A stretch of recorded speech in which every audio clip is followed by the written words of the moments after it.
জনাইছোঁ নিখিল ভাৰত যুৱ ফেডাৰেশ্যন অসম ৰাজ্য পৰিষদৰ মই সভাপতি কৃষ্ণ গগৈ আৰু মোৰ লগত আছে সম্পাদক অজয় বৰা। আমি দুইজনে আজি লিডুলৈ আহিছিলোঁ আৰু লিডুত আহি আপোনালোকক সেই সম্বোধন কৰিব বিচাৰিলোঁ কেইটামান বিষয়। এটা কথা হ'ল যে আজি 3 বছৰৰ আগতেও মই লিডুলৈ আহিছিলোঁ, তেতিয়া কিন্তু লিডুৰ যিটো এনভাইৰনমেণ্ট আছিলে, যিটো ধোঁৱাময় পৰিৱেশ আছিলে, আজি সেইটো লিডুত নাই। আজি এইটো এনভাইৰনমেণ্ট দেখি আজি লিডুত কিবা উপভোগ কৰিব পৰা নিচিনা লাগিছে। সেইটোৱে প্ৰথম লিডুত আজি ভাল লগা কথা। আমি নিখিল ভাৰত যুৱ ফেডাৰেশ্যনে যে এনভাইৰনমেণ্ট ৰিলেটেড বিষয়বোৰ অসম চৰকাৰ বা ভাৰত চৰকাৰে গুৰুত্ব দিব লাগিব আৰু এই পাটকাই যি ৰেঞ্জ এইটো আমি ৰক্ষা কৰিব লাগিব। সেইটো হ'ল এই সময়ত পৃথিৱীত গোটেই পৃথিৱী জুৰি যি এনভাইৰনমেণ্টেল আন্দোলন চলি আছে সেইটোত আমি জড়িত হ'ব লাগিব, আমি এইখিনি ৰক্ষা কৰিব লাগিব। এই এনভাইৰনমেণ্টেল ইছ্যুটোত আমি আছোঁ আৰু অসমৰ 6 জনগোষ্ঠীৰ জনজাতিকৰণটো এটা ৰাজনৈতিক বিষয় আৰু এইটো ৰাজনৈতিকভাৱে অতি সোনকালে আমি সমাধান হোৱাটো আমি বিচাৰোঁ। আৰু এইটো সময়তে উজনি অসমত আমি দীৰ্ঘদিন ধৰি দাবী কৰি আহিছিলোঁ যে উজনি অসমত এখন উপ ৰাজধানী হ'ব লাগে, বিধানসভা এটা ছেছন চলিব লাগে আৰু এইখন অসম চৰকাৰে মুখ্যমন্ত্ৰী হিমন্ত বিশ্ব শৰ্মা ডাঙৰীয়াৰ নেতৃত্বত ডিব্ৰুগড়ত এইটো ঘোষণা কৰাৰ কাৰণে আমি মুখ্যমন্ত্ৰীজনক আমাৰ দীৰ্ঘদিনীয়া দাবীটো তেখেতলোকে কৰি দিয়াৰ কাৰণে আমি আদৰণি জনাইছোঁ আজি। আৰু আজি লিডুত পোৱা ক'বলগীয়া কথাটো হ'ল যে দ্বিতীয় মহাসমৰৰ এইখন আটাইতকৈ এটা গুৰুত্বপূৰ্ণ ঠাই আছিল। লিডুত এয়াৰপৰ্ট আছিল, লিডুত ষ্টিলৱেল পথটো ইয়াৰ পৰা আৰম্ভ হৈছিল। এই লুক ইষ্ট পলিচি বুলি চৰকাৰে যিটো কথা কৈ থাকে, আমি ইয়াৰ পৰা নিখিল ভাৰত যুৱ ফেডাৰেশ্যনে আমি দাবী জনাওঁ যে এই লুক ইষ্ট পলিচি কৈ থাকিলে নহ'ব।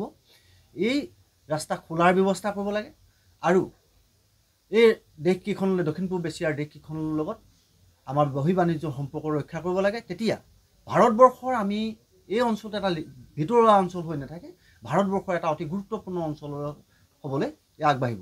গতিকে আমি চৰকাৰক দাবী জনাইছোঁ অতি সোনকালে এই ৰাস্তা খোলাৰ ব্যৱস্থা কৰিব লাগে লুক ইষ্ট পলিচিৰ জৰিয়তে আৰু ইয়াত বেপাৰ বাণিজ্যৰ জৰিয়তে আৰু এই জেগাডোখৰ আগবঢ়া এটা ঠাইলৈ লৈ যাব লাগে। মই এই কাৰণে ক'ব বিচাৰিছোঁ যে ভাৰতবৰ্ষৰ বিভিন্ন জেগাত কেৰেলা, মুম্বাই সেইবোৰ সাগৰ আছে, সাগৰৰ কাষৰ অঞ্চল, সাগৰ পাৰ হৈ বিদেশলৈ যোৱাৰ কথা পৰিকল্পনা কৰিব পাৰে। আমি কিন্তু ভাৰতবৰ্ষৰ বিদেশৰ কাষতে আছোঁ ইয়াত, কিন্তু এই দেশ উন্নত দেশবোৰৰ লগত আমাৰ সম্পৰ্ক কৰা বন্ধ কৰি ৰখা হৈছে, য'ত এটা ৰাস্তা আছিল 1942 চনলৈ। গতিকে এই যিটো আগৰ পৰিৱেশটো ভাল আছিল, সেই ভাল পৰিৱেশটো আকৌ গঢ়ি তুলিব লাগে, সেইটো আমি দাবী জনাইছোঁ। এইকেইটা হ'ল আমাৰ আজি লিডুৰ পৰা ক'বলগীয়া মূল কথা। আৰু এইটো সময়ত যিটো লিডুত অ'পেন খনন চলি আছিলে কয়লাৰ, সেই অ'পেন খননটো বন্ধ হ'ব লাগে। বন্ধ হোৱাৰ লগে লগে ইয়াৰ যিটো পৰিৱেশ হৈছে, এই পৰিৱেশটো আমি জীয়াই ৰাখিব লাগিব। কেৱল পৃথিৱীত কয়লাই এনাৰ্জি নহয়, কয়লাৰ উপৰিও বহু এনাৰ্জি আহিছে, এতিয়া নতুন নতুন এনাৰ্জি আহিছে। কয়লাৰ নামত যদি গোটেই পাটকাই ৰেঞ্জটো ধ্বংস কৰি পেলোৱা হয়, গোটেই পাটকাই ৰেঞ্জটো যদি ধ্বংস হৈ যায়, তেতিয়াহ'লে ইয়াৰ পাৰিপাৰ্শ্বিকতাৰ কোনো আৰু এই লিডুৰ যিটো চিনাকি বা এই অঞ্চলটো উজনি অসমৰ যিটো চিনাকি ঠাই, এই চিনাকিটো নাইকিয়া হৈ যাব। যাৰ কাৰণে কয়লা খননৰ নামত, তেল খননৰ নামত ইয়াত দিহিং পাটকাই ৰিজাৰ্ভৰ এনেকুৱা জেগাত ভৰাই দিয়া হৈছে য'ত দেওৰাজা আহে। অসমত দেওৰাজা নহাই হ'ল।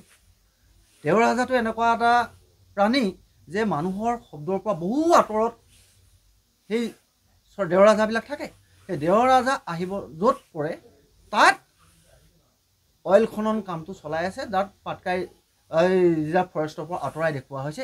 এই যিবোৰ অনিয়ম চলি আছে, এইবোৰ বন্ধ হ'ব লাগে।